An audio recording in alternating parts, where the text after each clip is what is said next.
to buying and owning Gaza, but we're committed to owning it, taking it, and making sure that Hamas doesn't move back. There's nothing to move back into. So did you know, according to Daniel 11:45, sometime in the future, the Antichrist will set up shop between the seas and the glorious holy mountain? Or well, Daniel says he shall plant the tent of his palace between the seas and the glorious holy mountain. For those who do not know, the holy mountain is Zion, Jerusalem. And if you look at a map of Israel, you see the seas right here. And what's between the seas and the holy mountain? Oh yeah, Gaza. Sure, it's just a coincidence. Now, before I dive into this article right here, how Gaza 2035, a beacon of peace and prosperity, I want to make something very clear here. I am not saying that Donald Trump is the Antichrist.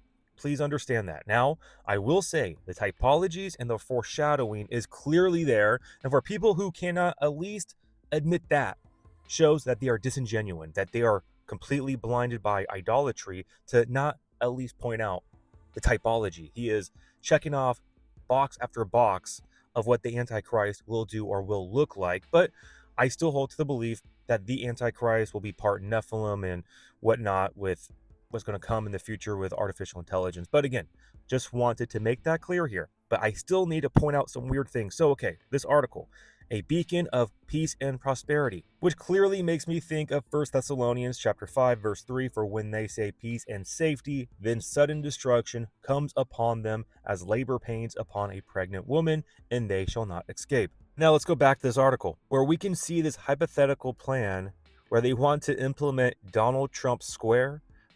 At the center of Gaza City stands Donald Trump Square, a testament to the region's incredible transformation.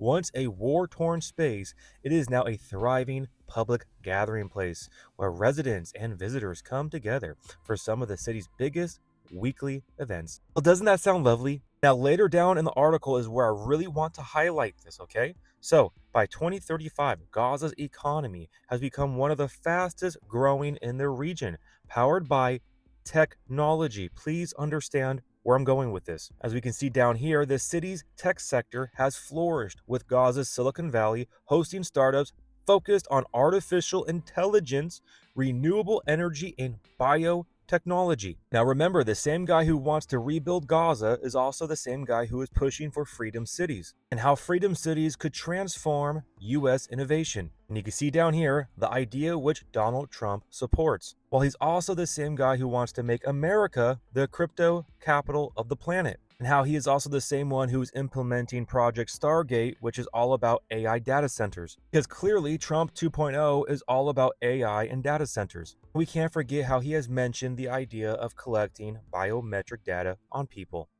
We will finally complete the biometric entry-exit visa tracking system, which we need desperately. We will ensure that this system is in place. And I will tell you, it will be on land, it will be on sea, it will be in air. We will have a proper tracking. So of course, the rebuilding of Gaza will be all about technology, artificial intelligence, and biotechnology. Because this right here, in my personal opinion, will be the God that the Antichrist gives glory to. Now we can go to Daniel chapter 11 again, verse 37 through 39. So we have this idea up here how he shall not regard neither the God of his fathers, nor the desire of women, nor regard any God, for he shall exalt himself above them all. So I know people will point this out, talking about the idea how Donald Trump has given credit to God, so he can't be the Antichrist, right? Well, the question comes, when does this happen? When does he exalt himself above all? Again, a lot of deception going on. But again, I'm not saying that Trump is the guy, but he is for sure paving the way for the guy if he is not. But I want to really focus in here on verse 38 and 39.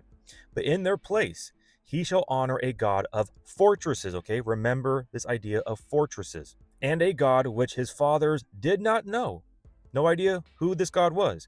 He shall honor with gold and silver, with precious stones and pleasant things. Thus he shall act against the strongest fortresses with a foreign God, which he shall acknowledge and advance its glory, this foreign God, and he shall cause them to rule over many and divide the land for gain. Divide the land for gain, you don't say. So now let's go back to this idea that this God will be a God of fortresses and shall honor with gold, silver, and precious stones. Well, does anybody else find it interesting that data centers for artificial intelligence kind of look like fortresses, where in these fortresses you have row after row of these computer chips or GPUs that look like this, that are made up of gold and silver and precious stones. Remember, this God shall be honored with gold and silver and precious stones. So without gold, silver, and precious stone, you could not have this right here, which means artificial intelligence would not exist. Now, to add salt to the wound, we all know about their relationship and how he wants to bring in the golden age, Mr. Golden Dawn,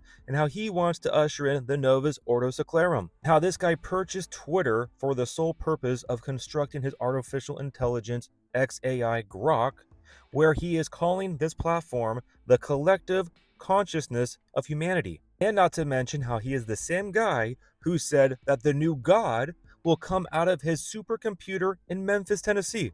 I see. Memphis, the capital of ancient Egypt. Right. Yeah, you're bringing one. Perhaps that's where our new God will come from. Yeah, no kidding. No kidding. Yeah, I wish that was funny. Now again, Memphis is where he has his XAI supercomputer data center. Right here, the fortress full of gold, silver, and precious stone, where he stated that the possibility of the new God shall come from. Oh, how lovely. But now for those wondering, I thought Trump was a Christian. Look, he has people praying over him. You need to remember Revelation chapter 17, verse 7, where I tell you the mystery of the woman, the seductress, false religion in context, mystery Babylon, and of the beast that carries her. Again, we can see in verse 3, I saw a woman sitting on a scarlet beast. And in the context here, this woman is false religion, of whom the kings of the earth committed fornication with, which is spiritual idolatry, remember that, and the inhabitants of the earth were made drunk with the wine of her fornication, spiritual idolatry. And I find it extremely poetic and ironic that he placed Paula White Cain as the head pastor over this new administration of the White House Faith Office. It's so clear to those who have eyes to see and ears to hear what's going on here. This right here is the spirit of the woman of Revelation chapter 17, false religion. Which again, I really want to remind you guys that this woman, false religion, sits on a scarlet beast. Now with this, use your own discernment. I am just presenting to you information. I am just a brother in Christ, wanting you to focus upon the Lord and to not be deceived in this world. So once again, take this to the Lord, pray and ask him, Lord, I want your truth. I want you and only you, because we want to be truth seekers. We follow the truth, the way, and the life. And with that, we want to make sure that our own heart's desires, our own idolatry does not get in the way. And everything that I'm seeing right now, within my own life, by the way, is idolatry is so serious. It's blinding. And what we're witnessing right now at the church at large is a blinding from idolatry, whether it's patriotism, whether it's the love for the nation, whatever. It's trying to have worldly prosperity or some type of kingdom down here instead of seeking the kingdom above. We need to focus our eyes upon the Lord, praying for discernment and wisdom, being wise as a serpent and innocent and gentle as a dove, walking in the Spirit with love, truth, faith, holiness, everything that is from the Lord. Do not allow your own flesh to get in the way. And it's tough. We all fail, but we have a God of grace who lifts us up. Well, he lifts the humble up, but he resists the proud. So we want to make sure that we come to him with a humble and sincere heart. With that all being said, I love you all so much. And remember, the just shall live by faith.